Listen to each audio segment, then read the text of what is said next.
Okay. So as I have told you that coarse sand is something special sand. That is not the sand normally used in preparation of the sand mold. That is the different sand, something different. That sand is something different from the sand that is used for the process of sand mold. Okay, so the difference is it is a special. That's why it is called a special kind of molding sand. Keeping the aforementioned objectives in view, the objectives are that objectives will be here. The special characteristics should be given while selecting portion. Though those characteristics involves good dry strength. First one is the what are the characteristics that the good dry strength and hardness after baking. It will show good dry strength. It's not talking about the green strength. I'm talking about the dry strength. So just a minute. I'm just there is some sound out.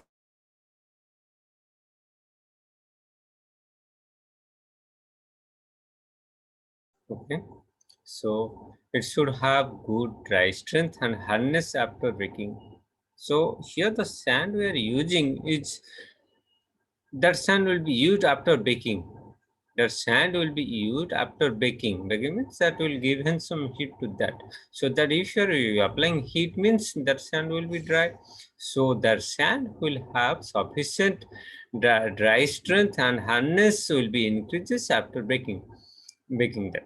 So sufficient green strength to retain the shape before baking. I think I have told you these things. Okay. So green strength as well as the green strength will be also required. That is that during the baking we are making a shape. A core means that is a mass. We are making that mass. So that should have sufficient green strength also before baking. Then it should have refractoriness, surface smoothness, good refractoriness, surface smoothness, permeability, and lowest possible amount of gas created during the pouring of gases. So these are the I think we have already discussed these properties, sun properties. Though you should have good refractoriness, surface finish, permeability, and low gas created during the pouring of gases. That means we are pouring the molten metal in the mold cavity. In that mold cavity, we have the core also. So during the pouring of that molten metal, that core should produce less amount of gases, because if that will the gases will be developed with the generation of the large low high amount of gases, so the casting defects will be there. So to minimize the casting defects, the core sand should have the property that it should have the ability of lowest possible amount of gas created.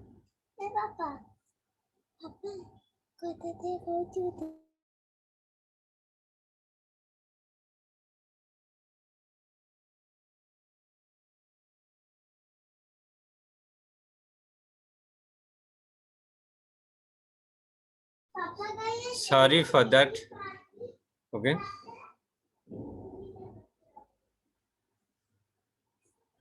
Next. So next slide. We'll move to the next slide. So core mix. So here the core mix that the we are using a term that is called core mix. Core mix means that contains clay-free silica sand. See here the term clay-free silica sand. That sand will be clay-free. That should not have any clay. Clay are used only for the purpose of binding. Here the clay is not used. Clay is used as the binders here in the core mix.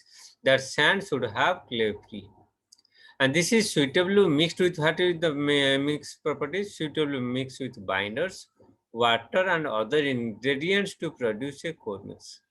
That should be other binders. That should not be clay here. The clay should not be here. In core mix, there should not be clay there. So there should be binders, water, and other ingredients to produce a core mix. So there are different cores are also core mixes are also there.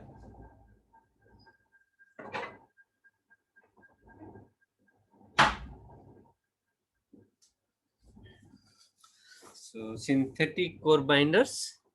There is a synthetic core binder. The synthetic core binders have some unusual properties like shorter baking times and excellent collapsibilities. The synthetic binders. So you are not using the binder as clay as the binders. So we are using other binders. Other binders here, the synthetic core binders. Why we are using synthetic core binders? Because of the it has shorter baking time and excellent collapsible properties. Okay, so that means it will reduce the defects in castings. So by using the synthetic core binders, it will reduce the defects in castings. Then there is the urea formaldehyde binders. Urea, the work of the urea formaldehyde binders are here to burn out faster. These are baking. Also, these urea formaldehyde binders have the capacity of baking faster and collapse at lower temperature. So easy to break. After the casting is formed, it will be easy to break as compared to the phenol formaldehyde binders. There are three types of binders we are using here normally.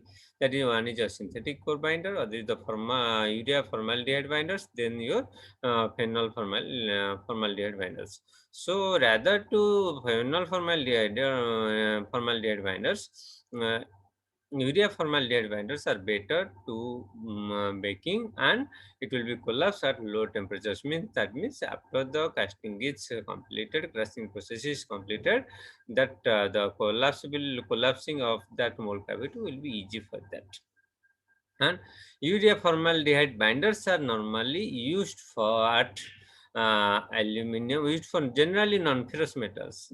Okay, generally non-ferrous metals like your aluminum, magnesium, thin sections of brass and bronze. These urea formaldehyde binders are normally used for the non-ferrous and the metals which have lower melting point temperature. Okay, remember these things. Urea formaldehyde binders are used for the metals having lower melting point temperature like your aluminum, magnesium, thin sections of brass and bronze. There is other binder that is called phenol formaldehyde binders that are employed for the thick sections. So it has the advantages of thick and thin there. If that the sections are thick, then we are not choosing that urea formaldehyde binders. We will go for the phenol formaldehyde binders, and that is normally used for cast iron and steel castings. Cast iron and steel cast. So I think you have clear about the core mix. That core mix means that sand will be free from clay and it will be suitably mixed with binders, water, and on other ingredients to produce a core mix. We are preparing a core mix means a sand mixed with the other band, that is binders, waters, and other ingredients to produce a better core. So these are the core mixes here. And in core mix, the binders generally we are using three kinds of binders, that is the synthetic core binder, urea formaldehyde binder, then the phenol formaldehyde binders. So this is next to the move slide. Then the core classifications. The cores are classified according to shape and position in the mold. The cores are classified according to the shape and position in the mold. Shape and position. See here, shape and position. This is the shape and the position is horizontal. See that is the core, na? This portion is this hashing portion is the core here. That cores are used for the interior surfaces and the hollow surfaces. That is the mold cavity here. In that mold cavity, we are placing that core here. Core is placed horizontally, so that's why it is called horizontal core. Okay, see here that core is placed in that position, that is called vertical position, that is called balanced core. So this is the sand, this is the patting line, these are the core, and this is the mold. This portion is the mold in both sides, and these are also, these are the mold, these are the molds, and this dotted line that is shown here, that is the generally the molding sands are there. Okay. So this is the mole cavity here. This is generally core is classified into 4 categories according to the shape and position of the mole. According to the shape and position of the mole. See here, first is the horizontal core, second one is the balanced core, third one is the drop core. Third one is the drop core. See this is drop core. And fourth one is the figure of the drop core. And the fourth one is hanging core. We'll go, if you want to go to the details, then we'll go the details. We'll go to the other slides here. Okay. See here, my screen is visible. Yes, sir. Okay, these are the different types of cores. Okay. One is the horizontal core, second one the balanced core, third one the drop core, and fourth one is the hanging core. So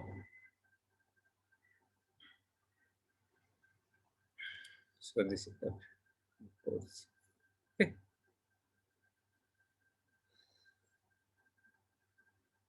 Sure. So then there is a term that is called core box. Then there is a term also that is called core box. So cores are made by means of core boxes. Cores, though we are talking about the cores, that cores are made by means of core boxes.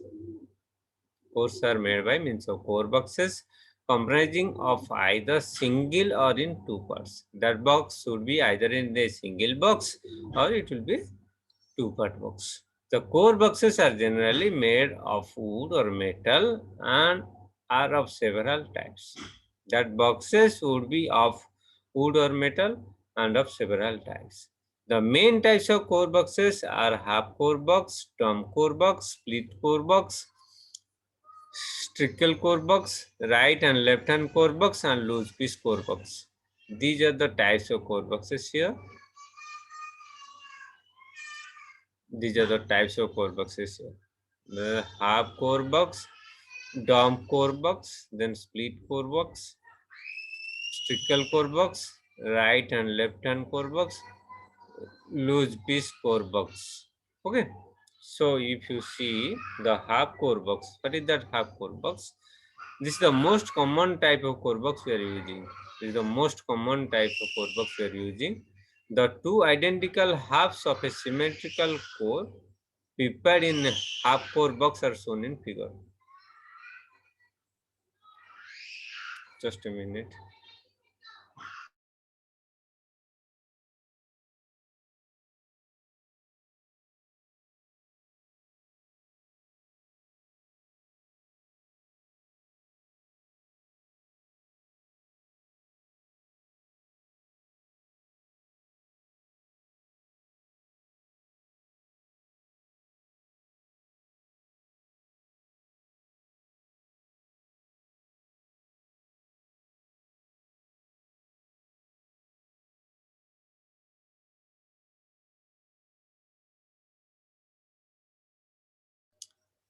Sorry, that see this. This is the half core box. This is half core box. The that is why it is called half core box. That is the core box is made in two halves of identical shape. Of identical shape. This is called as box, core box, and this is the one half of the core. See here, one half of the core, and other half of the core will be made by similarly identical suraj. 132 suraj. If you are not interested, you can leave. I am not forcing you anyone. Okay. So this is half core box. Half core means that core is produced in two halves. That boxes will be of that box shape will be identical. Identical. Two identical boxes will be there. That boxes will be made of either wood or metal or any other metals according to the suitability of that. That means that boxes will be take the shape. That boxes will produce the shape particular cores that we require. That boxes will produce the shape. If you see this box now, this box will produce a cylindrical, that box will produce a cylindrical core. That will be produced in two halves. That cylindrical core will be produced in two halves. So that's why it is called as half core box. So there is a dome core box. So dome core box is similar to construction of half core box. The cores produced do not require casting. Rather, they are complete by themselves. If the core produced is in shape of a slab, then it is called a slab box or a rectangular block box. A dome core box is used to prepare complete core units, generally a cylindrical and a rectangular cores, and are prepared in these boxes. So here, what is the difference between dome and half core boxes here? So here in half core boxes, that core is produced in half, and other half will be produced by the other core boxes, other half core boxes. But in dome core box, this complete cylindrical core will be produced by a single core box, that is called dome core box. That is not called half core box because that the half of the part will not produce. The total core will be produced by these boxes. That is called dome core boxes. And generally, the cores of shapes of cylindrical and rectangular are produced by these dome core boxes. If that course is shapes like the rectangular or slab, if it will be a course of the shape of the slab, then it will call as slab core box. Then if it will be the shape of the rectangular, then if the core shape will be like rectangular, then it will be called a rectangular core box. This is the difference. That here in half core boxes, that cores are produced by halves. But in dome core boxes, that cores will be produced in a single piece, not in halves. That will be produced in a single piece. So this is the difference between dome and half core boxes. See here. In that box, we will produce the complete complete core. We will not produce in half. So it will be a rectangular core. So it will be called a rectangular core box. It will be in slab. If it will be a slab, then it will be called as slab core box. Then another core box that is called as split core box. What is that split core box? Now that is made in two halves. Again, that will be similar to the half core boxes, but they form the complete core by only one ramming. So here ramming is required. Ramming is required. Here the two parts of core boxes are held in position by means of clamps, and their alignment is maintained by means of dowel pins, and this core is produced. So here see this, what is that, how the core boxes are. So these are in halves. These are two halves of core box. One half core box. This is another half of core box. So the complete core is produced when that core is joined and the sand is filled in the cavity, and we are ramming there. After the sand is filled in the cavity, we are ramming there. After the ramming process, we will make that core. That core will be made in complete product. Core will be as a complete product, complete core. That will not the here the boxes are half, but the core is not half. Core is complete. Here the boxes are half. See that the boxes are half or splitted, but that core is not splitted. What you seen in the half core box, there the core is produced in halves.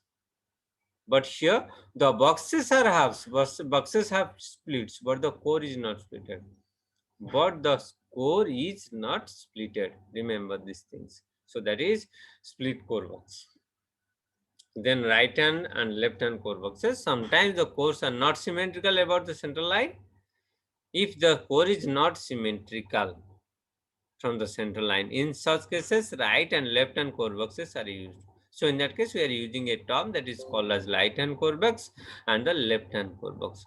The two halves of the core made in same core box are not identical and they cannot be pasted together. So here the two halves of the core box are not identical and they cannot be pasted together. If there is no symmetricality in the core boxes or the cores, that will be identified by the right hand and left hand core boxes. Then the stickle core box. And this type of core box is used when a core with a irregular shape. Here, the right and Sir, left hand is not with the is with the symmetrical, non-symmetricality. sir, figure. There is no figures. You'll search for some figures of that. So there is no figure from this side here. Then there is a trickle. Trickle means here irregular shape. If the core is of irregular shape, so for that irregular shape core, we have to prepare a box. So that is called trickle core box. If the cores are not symmetrical, then we have to produce, we have left hand or right hand core boxes. If the cores are not symmetrical, if the cores are irregular shape, then we'll go for the trickle core box. Okay, the required shape is achieved by striking of the core and sand from the top of the core box with the wooden piece, that is called trickle bore. That we are irregular, if the shape is irregular, then we have to striking of the core sand from the top or any where we don't require any sand. So from that portion we have to striking out the core sands from the core box with a wooden piece. We are using wooden piece by using a wooden piece from where we are not require the core. The sands from that area will be removed by the wooden piece. That's why it is called striking off. Strike from the striking of the term is here trickle bore. Okay. So here the see here. This is the trickle bore. This is the core box. This is the core that we are producing the core. The core shape is like that. See here, the shape of the core is like that. This is the part. This is the core we are producing. So this is the core box. This is the part we are producing here. So this is the trickle board. This is the piece of wood. This is trickle board means it is a piece of wood. By using that piece of wood, we are removing the extra sand, core sand from the surface. So if we are not removing, then it will be a completely rectangular shape. If we are not removing the sands, that will be a completely rectangular shape. So we don't need, when we need an irregular shape, so what we'll do, now remove the excess sand by a wooden piece. So we are using a wooden piece, removing the excess sand. So this is the trickle box. These are the parts, these are generally cores of this shapes will be produced by the trickle board. These are the cores. See here, cores and the stars. So this is this is from there. I'll sharing my screen here. Going to another screen. So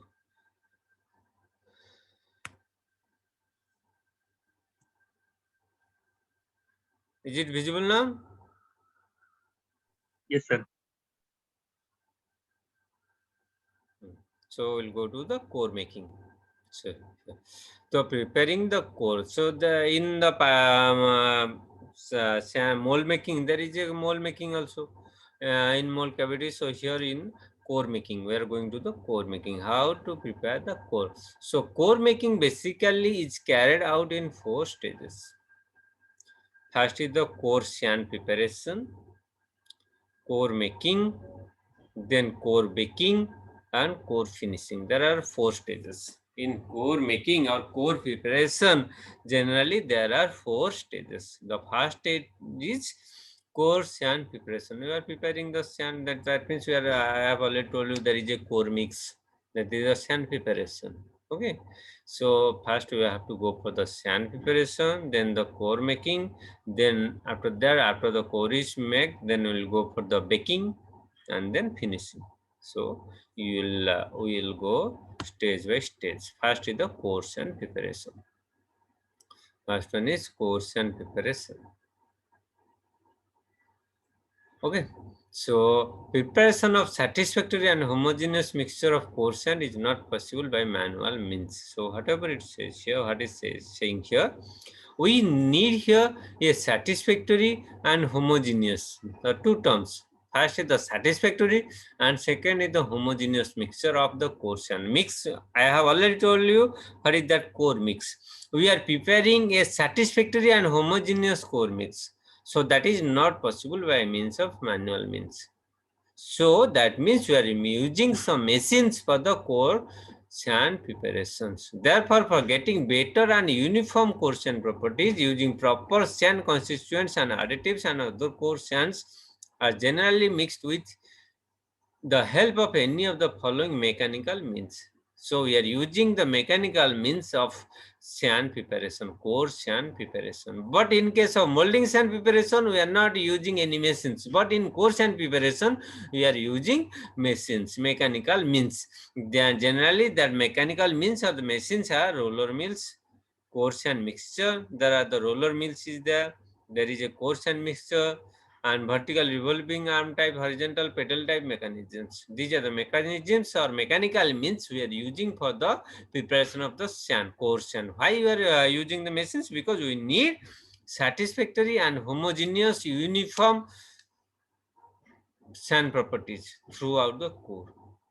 So that's why we are using the mechanical means of the machines. We are using the machines here for the sand preparation. So in the case of roller mills, the roller acting on the molding machine along with the turning over the action caused by the plugging.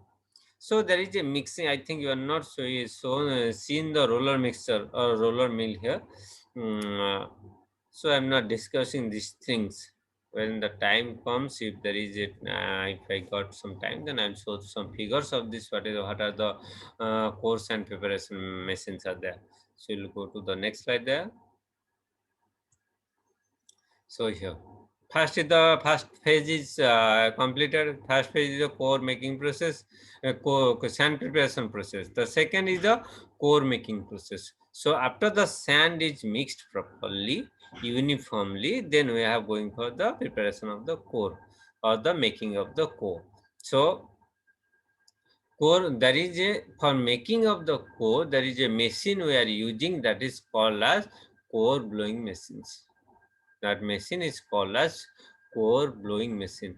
The basic principle of core blowing machine comprises of filling the core sand into the core box. So this is the core box here. Okay, this is the core box. Here core mixes are used here. The core box, by using compressed air, we are using the compressed air. The velocity of the compressed air is kept high to obtain a high velocity of the core sand particles, thus ensuring their deposit in the remote corners of the core boxes.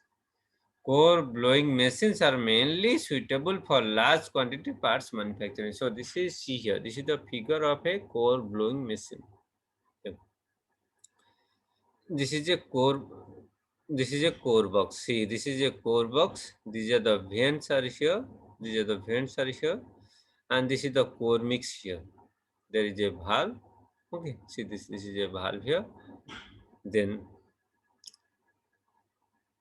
see here.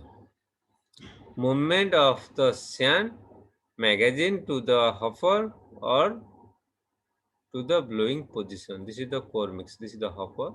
This one is called the hopper. This one is the core mix here. There is a core mix. Here is the core mix here also. So two core mixes here also. This is the base. This is the floor. That machine is mounted on a floor. This is the base of the machine, and this is the table. Rises to the clamp of the core box against the blow plate.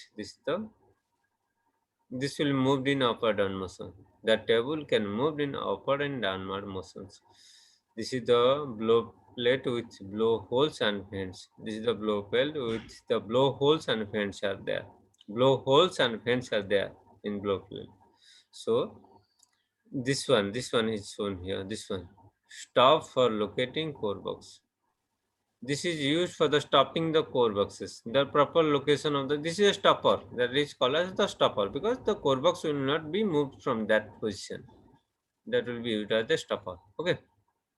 Then see here, sand reservoir or this one. This one is called sand reservoir or magazine. Magazine or sand reservoir in the blowing position.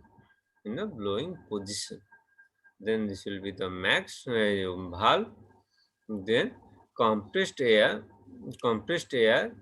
for blowing the core movement. So I think this compressed air to blowing the core mix. This is the, we are providing the compressed air here through this. You are pushing the compressed air through this. Why we are providing compressed air? Because by providing the compressed air to the core mix, that the sand particles will be moved rapidly, haphazardly, rapidly, and by moving in rapidly, that sands will reach the each every intricate corners of the core box.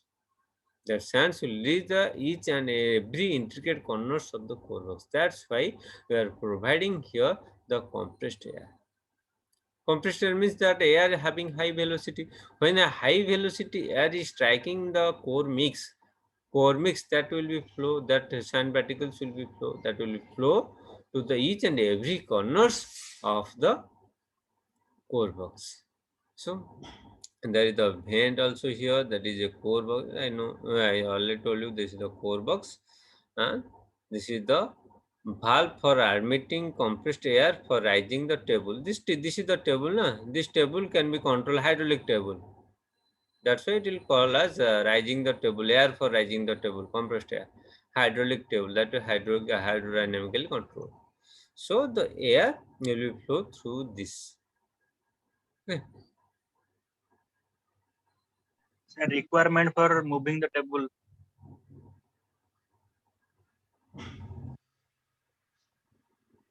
Table, moving the table means it will be according to the adjustment of the so that will be, this is the core box, na? This will be the core boxes, and this will be the vents to control the vents. This is the blow plate, and this is the table to adjustment of the blow plate with the table and with the core boxes also. That is the adjustment. It is called as the adjustments. Yes, sir. For the adjusting with the blow plate and the table. That's why we are using the moving table. Okay. Yes, sir. So this is about your core blowing machine, because core blowing machine is used for the purpose of core making. Okay, so these are the different equipments, core box equipment for the core blowing. As we have already discussed core box, what are the types of core boxes we already discussed. So these are the some equipments for the core box for core blowing. So we are using core box should be complemented with a core dryer. So to see the terms, what are the terms? What are the equipments we are using here? We are using a core dryer for proper support, a blow plate to fasten the reservoir. We are using that reservoir, no? This is the reservoir. So that means it will not move away. To fasten that reservoir with the blow plate that we are using a dryer, core dryer. Then there is a core box contains blowing holes and the number. Locating size of the blowing holes are important in proper filling of the core box. So what is the need of the blowing holes? That is the proper filling of the core boxes here. So there is a vent area. So to blowing hole area, that is 5:1. Vent area to blowing hole area. There is a blowing holes, then there is a vent area. Vent area means to escape the extra amount of the sands. So there is the vent area. There is also a duplicate core box, many duplicate core boxes, and conveyors also. Then core shooting. Core shooting, the term here is a term we are using, core shooting. Core shooting means can also be used to prevent some of the difficulties of core blowing. When there is a difficulty in core blowing, then we are using core shooting. So these are the different terms associated with core box equipment. Satya.